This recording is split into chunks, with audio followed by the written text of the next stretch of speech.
Hey guys, it's Cyrus of Chaos. I'm here with Richard Weiss, and he's running for the at-large director position in the USFA election that's coming up.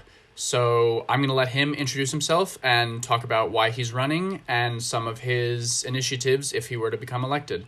So, Richard, take it away. Thank you very much, Andrew. So, Richard Weiss, I am a Vet 50 foil fencer who is a Virginia division officer. I have been for 10 years. I've been chairman of the division for 7 of those 10 years, and have gotten myself involved in a number of the USFA fencing national committees, specific division resources committee, and USFA sport, and believed to be quite active in those communities. You can ask the people at the national offices about that, but I'm running because it's something that I've actually thought about doing for quite some time. I feel that I have maybe a unique offering that isn't quite on the board right now, and that being from a division officer perspective. My involvement in USA Fencing's national committees are really driven towards doing things at the division level for clubs and the members of the division. So it's a very specific focus for me, and also, being a national bout committee member and running large scale tournaments, I feel like I have a pretty good view of how USA Fencing operates at those stakeholder levels. So I'll stop there. Perfect. So one of the things that you talked about in your statement that is important to you is growing the sport, which is something that's important to us all. So some of the steps that I like some of the steps you discussed in your charter very much. What is your plan for increasing the amount of high school engagement and high school team engagement around the country? Yeah, sure. So one of the things that I put forth in my candidate statement was to put a program together at the national level and utilizing resources that we have in our community to figure out how to develop like an after-school program or before-school program, back programs like we see in a number of other sports, particularly karate and taekwondo, so on and so forth. So these are, opportunities that could generate significant revenue for a club if they have the desire and or capability to put in some of that investment. And so it's something that I feel very strongly about. I know that we have 1 or 2 clubs in Virginia who are doing that at some level. And I just feel like it's something that could be rolled out, again, nationwide for those who want it. Other opportunities really for me involve like, how do you put together proposals to supporting like community centers, recreational centers that are super important for, in a sense, feeder programs to get young kids to go try fencing at a low dollar cost entry. Like, take an 8-week program at a community center and get a feel for how to do basic steps, and it's low dollars. And then, obviously if they want to continue the program, you pull them back into your club. And so these are just some of the ideas that I have, and I'm sure there's some other really great ones. So. Yeah. So once the sport does start to grow, what is your plan for managing the NAC sizes, which, in the opinion of a lot of the athletes, are already starting to be way too big? Oh yeah, this is a hot topic, and it's a different topic, I guess, at every stakeholder level, right? I mean, so parents certainly want the ability to take their kids to whatever tournament they can, right? In many cases, if they certainly have the wherewithal and travel budget to do that, which is great. The national offices this year tried to implement a program where they were they installed a cut at the Y12 and Y14 level, which met a lot of resistance, particularly at the parent level. And I think, frankly, some of it justified, particularly maybe at the Y12 level. So I don't have a strong feeling for that one way or the other. I understand why USA Fencing did it. Obviously, we don't have enough strips. referee management, tournament management, long days for everybody, all those things that are super important to running effective tournaments, which ultimately helps people feel good or not as good about going to these large events. One answer is invest in more strips. And if you're going to do that, then that obviously requires financial investment. And it requires a huge investment in additional referees. And so, any of these changes where we actually consider expanding impact downstream requirements incredibly. Like, I don't know what I know the multiplier for how many referees you need per strip in a given event. And one of my proposals is to actually increase that number, which means more dollars because I want referees to be happy, and all those things. So, it's a tough equation. I don't think that there's one answer that's going to make everybody happy. There rarely is. Yeah, I know. So, for me, cut it Y12? No, probably not. Y14? I get it. But I also get parents being frustrated by that, particularly because they're investing big dollars to get there. So I'm not sure I gave you a complete answer on that, but I understand the frustration. And, USA Fencing needs to make a commitment one way or the other, right? So there's, and we're going to go on this question, and it's probably too long, but, another thought is to possibly cut the size of people at the national events. Create a new qualification path and increase the number of regional events, and assert point values that are commensurate in a sense. So the quality of the events that are regional increases, and that's great, and that can support local clubs. There's less travel fees for parents. The cost to get there, hotel, it's still there. But my point being is they're not hopping on a plane. They're maybe going in a car.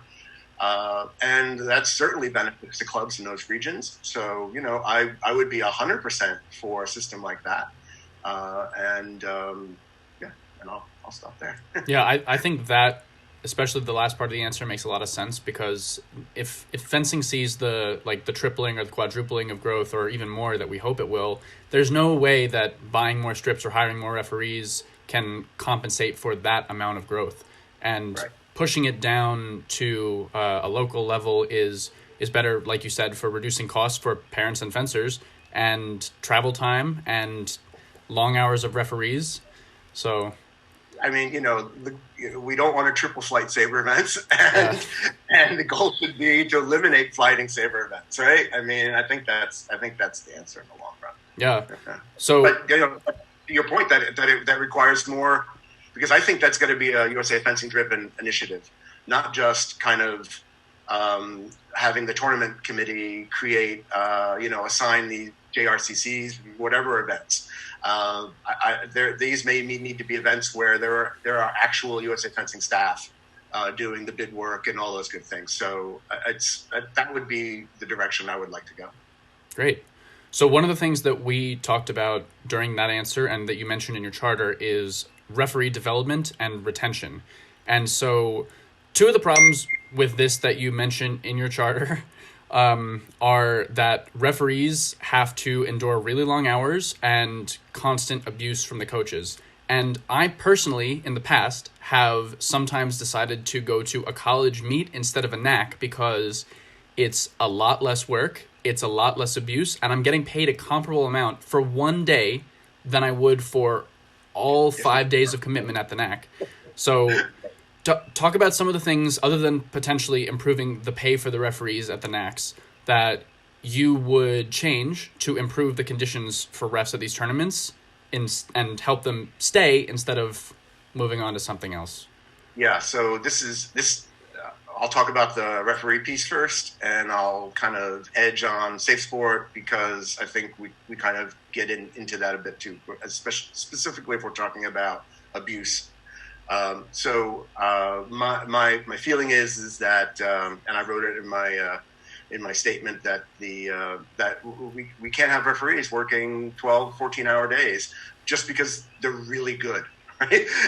And we need you to do those events, and it happens all the time. And some people are okay with that, but for the big majority of referees, it's painful, right? I mean, I've got lots of good friends in the referee area, but literally you go to a NAC and they're pulling a 50-hour work week over 4 days, and it is unsustainable. So, and it's not even really necessarily a money issue.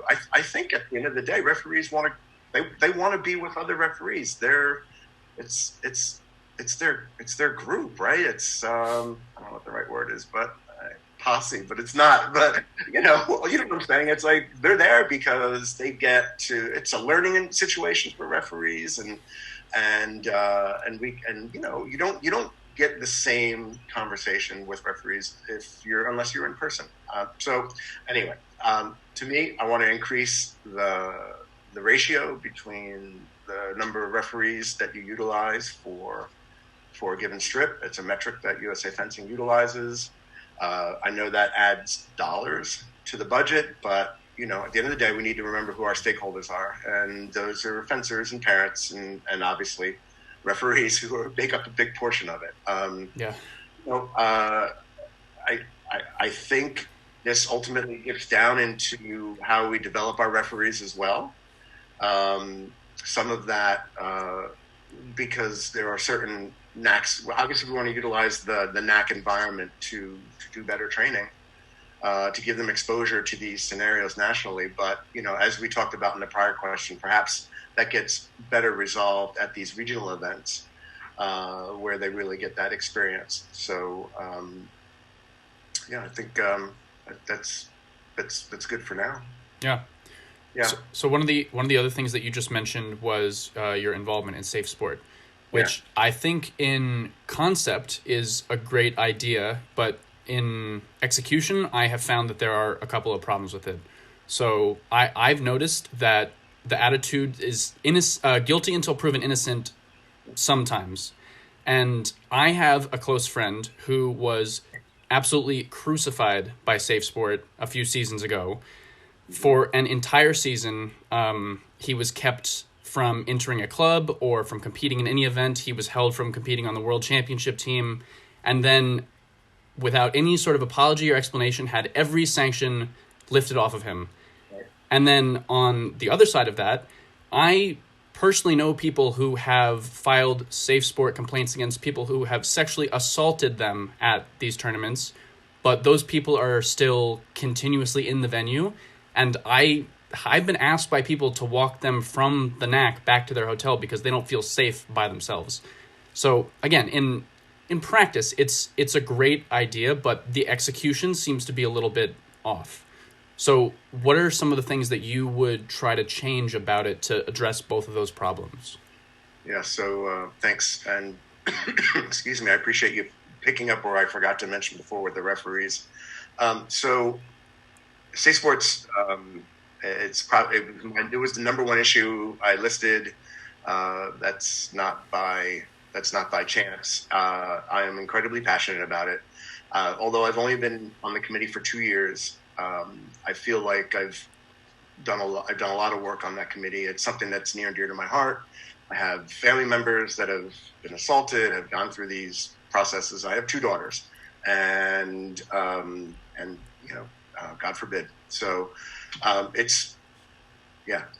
So the problem that I've talked with USA Fencing about Safe Sport is almost exactly what you said. The issue is that we feel like, and I say we, USA Fencing, and that includes me from a committee member, feel like we do a pretty good job of pushing content out. And I'm silent because if there was an audience, they'd be like, we don't agree with you, because the community does not. So we need to do an infinitely better job of communication. We spent a good portion of last season communicating that MAP program to the club level. And I believe it's now part of the club renewal process that you go through and take a small course on the MAP program to be allowed to. But my fear is that people are just going through the motions to implement to pass that test, and then there's no other thoughts afterwards. It's like, boom, I've got a contact at the club that checks all the boxes. So that's frustrating. I had a conversation with a parent recently who, specific to emotional abuse, not even sexual abuse, said, I know tons of parents who don't know that they can do anything. Like, they see coaches and parents yelling at referees or at their kids, and they're like, well, I guess that's probably going to teach my child or that child better, I don't know, better things that they help them in their lives. And I'm like, no, it's absolutely the opposite. And but her point was that these parents don't know that there's a place to go. Like, they don't know where to go to file a claim. They don't feel comfortable doing it because it's not part of our culture. And so what I want to do is to work at every level, at the parent level, at the coach level, and at particular referees, to support what you said earlier. And trust me, I have personally filed space 4 claims for my friends at all different levels of this organization, and it's frustrating.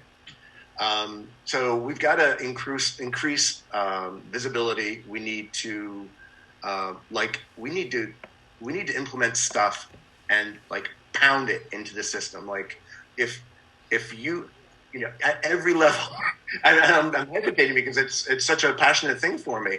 But like, I'll tell you something really quick that frustrates the tar out of me. You know, I see people make comments about situations that happen on Facebook or on Reddit or whatever social media.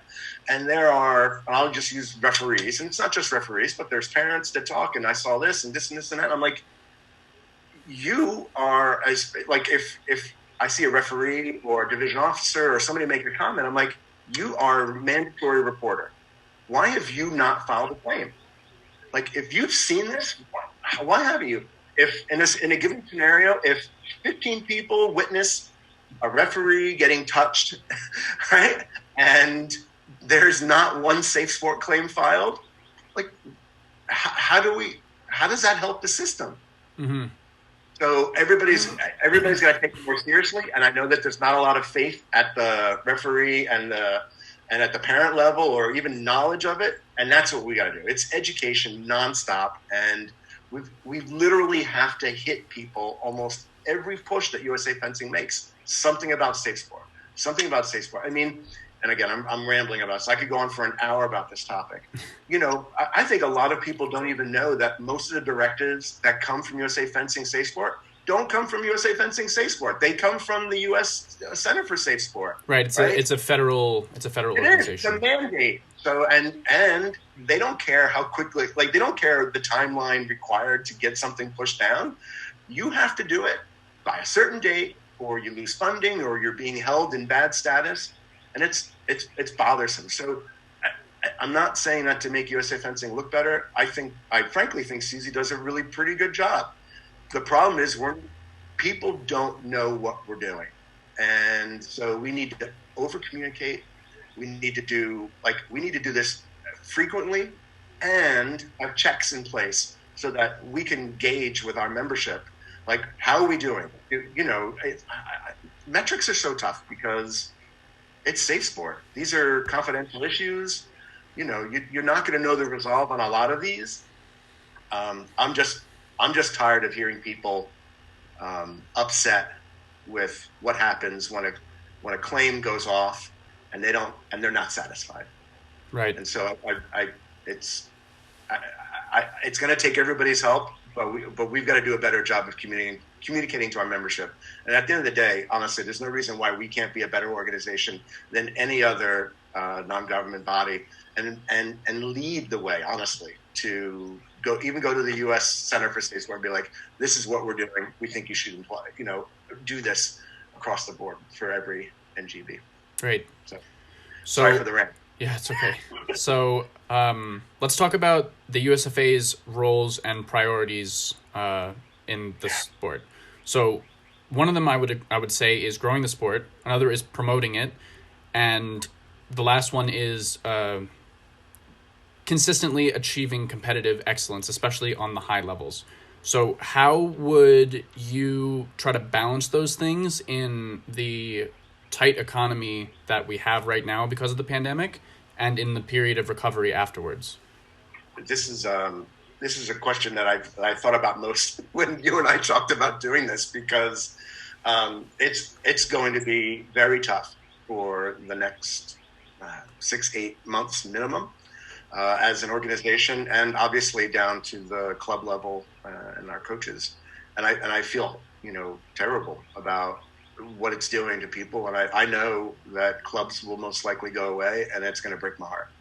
I've got, as a division chair, and living in Virginia, being one of the first states that went to mandatory stay at home as well as social distancing norms. And frankly, we can't do anything until June 10th. So we're probably the longest duration as well. We mobilized quickly as a board to work with USA Fencing about division resources, because we actually have a fairly, I'll say, substantial bank account. And we wrote to USA Fencing early on saying, I've got a couple of clubs that we're concerned about, and we would like to use these dollars to help them. And clearly other divisions did that too, having attended all the division resource calls. And so there's obviously there's some issues related to nonprofits giving funds to for-profit organizations. But we've come to a place where I think we can support some of them, but it's short term, right? I mean, it's not like I have dollars that are going to cover a club's rent for 5 months.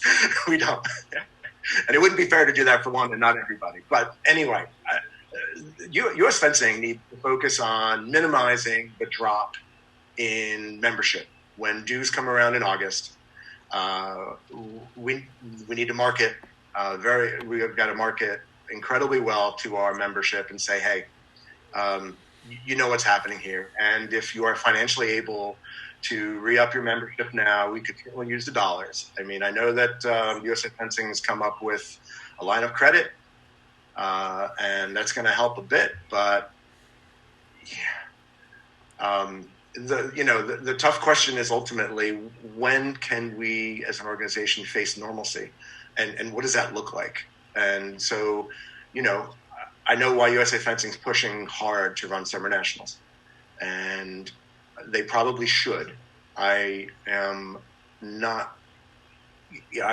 personally not 100% comfortable with that notion, just from the obvious COVID perspective. But I understand the deep need and desire by clubs and coaches to kind of move forward, especially now that we're, as a nation, kind of opening some states' doors, and some clubs are starting to operate again. So, stability of our clubs is going to be driven in a sense by their ability to do more than just do visual and video classes. It's doing actual lessons in a safe environment, and USA Fencing need to do whatever they can to support that. And I think they're getting there. There was a struggle for a while, obviously, with the insurance issues, but they worked through that. But the organization needs to be very focused on minimizing the gap between the membership they had today and what they're expected to get, because I think that's between 15 and 20% is kind of their estimates right now. But they've really got to work with the community and say, hey, we need to step up, and those dollars are going to be needed. And then the resources should be utilized to figuring out how to run safe and effective large-scale tournaments in a sense where people feel comfortable in going to. And if that has to be at the regional level, then that's the way it's got to be.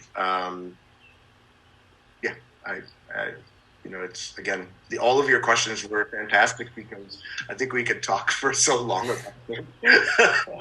Thank you. So that's actually all the questions that I have for you. Is there anything else you want to say before we split today?